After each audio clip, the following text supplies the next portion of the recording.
All right, Matt, we have an awesome heavyweight fight headlining our card coming up this weekend. You have Augusto Sakai taking on Alistair Overeem, maybe title implications in there, but you got a couple of top contenders fighting it out at 265 pounds. And on the prelims, we have a really interesting fight between Marcos Rogerio de Lima, the former light heavyweight, taking on the UFC newcomer Alexander Romanov. And a lot of people might not be familiar with Alexander Romanov. They might see his nickname King Kong. They might see the traps and the triceps and all the muscles and the girth. I mean, the guy in his last fight weighed in at 264.6. You have to think he's a fighter that cuts to make the heavyweight limit. Really big guy, really impressive finishes. All of his 11 wins by finish, 4 by knockout, 7 by submission. He's got an Ezekiel choke win on his record. He's got a slam knockout in his last fight. I'm going to get into some of those finishes and some of those fights, but if you look at Alexander Romanov, he was originally booked to take on Rafael Pezao back in April. Of course, that card was scrapped. Then he got booked against Marcin Tybura back this summer in July. He tested positive for COVID. He was out of that one. Maxim Grishin got the shot. So he comes in here, like I said, undefeated, all of these finishes. On the other side, Marcos Rogerio de Lima, 15 of his 17 wins are by finish, 12 of them by knockout. You know the kickboxing, you know the jiu-jitsu from this guy. It's sneaky. Now, he has been submitted 4 times in the UFC, and I'll get over those a little bit later. He's got 1 decision win in the UFC. It's over Adam Viksarek. And I think this plays really well because De Lima, he's 35 years old. You've got Romanov that hasn't fought since February of 2019. So he's been off for quite some time. And it'll be interesting to see what we get out of both of these guys. It will be. And Marcos Rogerio de Lima is a guy. I remember the first fight that I really remember watching of his was the OSP fight because it was his kind of first big name fight. And he started off really well. He's got great leg kicks, especially when he was down light heavyweight. But even up at heavyweight, we saw it in the Stephen Struve fight. He's got those really nice leg kicks. And the problem is, if he doesn't land one of those big leg kicks that can really damage you, or one of those big looping shots, that's really all his game kind of has. Because like in the Ben Sassoli fight, he caught him with one of those big overhands. And if it lands, yeah, it's going to do damage. But he's sort of a one-trick opponent. He's either going to loop a big hook at you or try to hit you with one of those damaging leg kicks. Just kind of accumulate those over time. If you're able to get him to the ground, again, the Struve fight's a great example because he drops Struve with the first punch that he throws, hurts him, gets on top, and then doesn't really do much from Struve's guard. I understand it's a guy who's basically 7 feet tall. It's not easy to get around his legs, but just kind of lays in his guard. And then by the end of the fight, it's, oh, wait, now he's in an arm triangle. So he just he doesn't find great spots to rest, I don't think, when he's on the ground. He just kind of takes time off when he really shouldn't be. And his opponents are always able to capitalize on it. But with Romanov, it'll be interesting because the majority of his wins are by submission. And you always got to worry about that, especially with De Lima. He's such a good kickboxer, but when it goes to the ground, he struggles quite a bit. So although Romanov's record is a little patchy, if you start to poke holes through it, which I know you're about to do, I just think that his grappling acumen will be able to be enough to beat Rogerio de Lima in this one. You can find a lot of tape on him from Eagles. He was a former Eagles heavyweight champ, before coming into the UFC. Really impressive record. Moldova, all of a sudden a hotbed in MMA. Iwan Kutelaba that we were supposed to have taken on Magomed Ankalaev again and again, and it just won't happen. But it's good to see Romanov in the UFC and finally getting the opportunity. But again, I talked about the slam knockout. Well, let's kind of dig into that one a little bit because, again, it was February of 2019. He was taking on Sergio Freitas, who was 6-1. Somebody might look at that number and say, geez, that means something. That's a good step up in competition. But Freitas hadn't fought in 3 years. His opponents to that point didn't have Tapology pages. And listen, if you don't have a Tapology page, it means bad things. Like you're doing something wrong. You're probably not doing something right. So there was all of that coming in there. He got suplexed. It was kind of like a side suplex. And when he landed, Romanov kind of got on top. He was trying to get the back. And Freitas just gave up. He just tapped. Like Romanov just had position and he tapped. So you look at that fight. Freitas at the time, like I said, he was 42 years old, 43 now. And then you look at the fight that Romanov had before that. He took on Sultan Murtazaliev.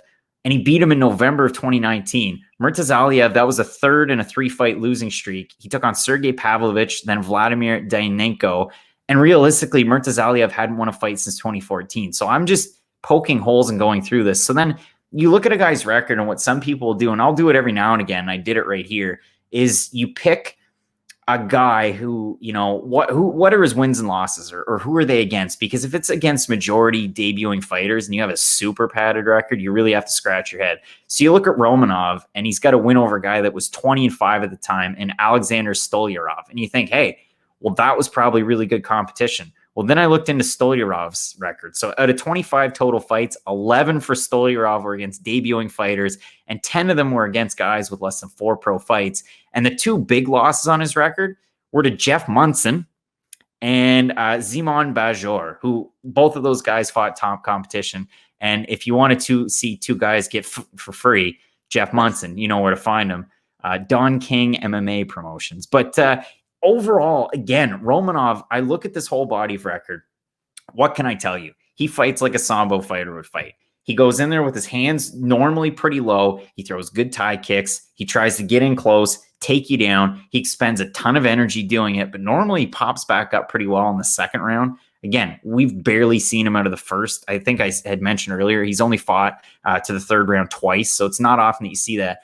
And I kind of buried it in there at the start. Marcus Rogerio de Lima is no cardio king, and he's 35 years old, a guy that competed at light heavyweight but couldn't do it anymore. So now he's at heavyweight, and he's had decent success. I mean, he's a Brazilian Jiu-Jitsu black belt. He has really good kickboxing. If you want to get into his kickboxing record, which I'm sure everybody wants to hear about, Sao Paulo state champ, Brazilian national champ, South American champ, Pan American champ. Like, the guy can kind of do it in a lot of different places. But you said it too. 4 of his UFC losses are by submission: Nikita Krylov, Gadzhimurad Antigulov, OSP, and Stefan Struve. And all 4 of those names, a lot of people are probably really down on because they have had bad runs in the UFC. I mean, Krylov looked good in his last fight, but it's one of those fights that really makes me scratch my head here. It is, and although, again, I'm picking Romanov, but I'm not the most confident person in that pick because Marcus Rogerio de Lima, again, we say, he's black belt jiu-jitsu, he's got all these great kickboxing accolades. He doesn't really show it in MMA, for being honest. He doesn't really put all of his skills together and maximize them at their most. So I just think, for Romanov, he's going to be able, stylistically, he's kind of a nightmare for Rogerio de Lima because even if he does expend all of his energy, get really tired going for takedowns, like you would mention, de Lima's not going to be some spry chicken by the third round. He's going to be tired too, no matter what. So I just think Romanov stylistically is going to be a really hard matchup for de Lima. Oh, I think whatever the under is, you probably smash it. But this is where it gets really funky fresh, and I love it when this happens. And we've had this happen a couple of times lately. So over on Tapology, 601 votes, 84% going with Romanov, 71% going by knockout or TKO. Where the odds get weird, this is basically a pick'em fight, and Romanov opened as a -330. That's weird. De Lima a +270. I'm going De Lima all day. And the reason why is, again, Romanov, it's a southpaw stance that maybe you don't see all the time. You get De Lima in the orthodox. All right, Romanov, he's great with the takedowns. He's great when he pushes up against you. He reminds me of a little bit, and I know this is a bit of a stretch, but of a Minakov. He kind of fights like that a little bit. I'd say his striking's a little bit more unorthodox. You'll see like weird front kicks and push kicks from Romanov that you don't see from a lot of heavyweights. He is spry. I'm not joking. But he's one of those guys that I watch him fight, and it's like, hey, you're expending so much energy. And the real test, and this is why this is a perfect test, and this is probably my not a fight of the night, but performance of the night. I'm most excited about this fight, probably out of any on the card, because I'm a weird guy. But the biggest test you can throw Romanov is a really good striker. You're doing that in his first UFC fight. If he passes that test, maybe greatness is going to come. I just like this fight for De Lima. I like the odds the way that they're at. I wish he could have gotten De Lima when the line dropped to +270. But I think, again, the overhand right, the kickboxing, he can really mix it up in a lot of different ways. And if it goes to the ground, I've seen lesser fighters pop back up to their feet. Unless De Lima is absolutely shot, I think he wins this fight. I think you're insane. You're talking about De Lima like he's Stipe Miocic. Like, he's okay. Again, in most of his UFC fights, he gets tired and kind of gives up and just gives his opponent the submission, because it's not that he's a bad grappler. He just gets tired and can't get up, and then they lock in a submission. So I'll give you an argument against myself. And listen, people hate it when we cut each other off, but I will argue against myself. Marcus Rogerio de Lima's takedown defense, and it's a big enough sample size. Listen, this guy hasn't been super active since he came into the UFC since 2014, and we're over 2 different divisions. His takedown defense is 36%. And it's not like It's not like the classic, oh, I'm a grappler, so if you take me down, I'm just going to let it happen. I'm going to try and grapple with you. It's not quite like that. No, and again, Romanov, De Lima just lays on his back. Romanov should be able to start getting busy and at least win rounds, if not get a stoppage at some point. So I'm all in on Alexander Romanov in this one. Matt, I love it that we disagree on this. I want to know what people are thinking down in the comments. I've got De Lima. You've got Romanov. Make sure you keep it locked in with Fight Night Picks. We get an extended look at our main event between Alistair Overeem and Augusto Sakai. Like I said, keep it locked in with Fight Night Picks, Matt. As we always say, let's get into it.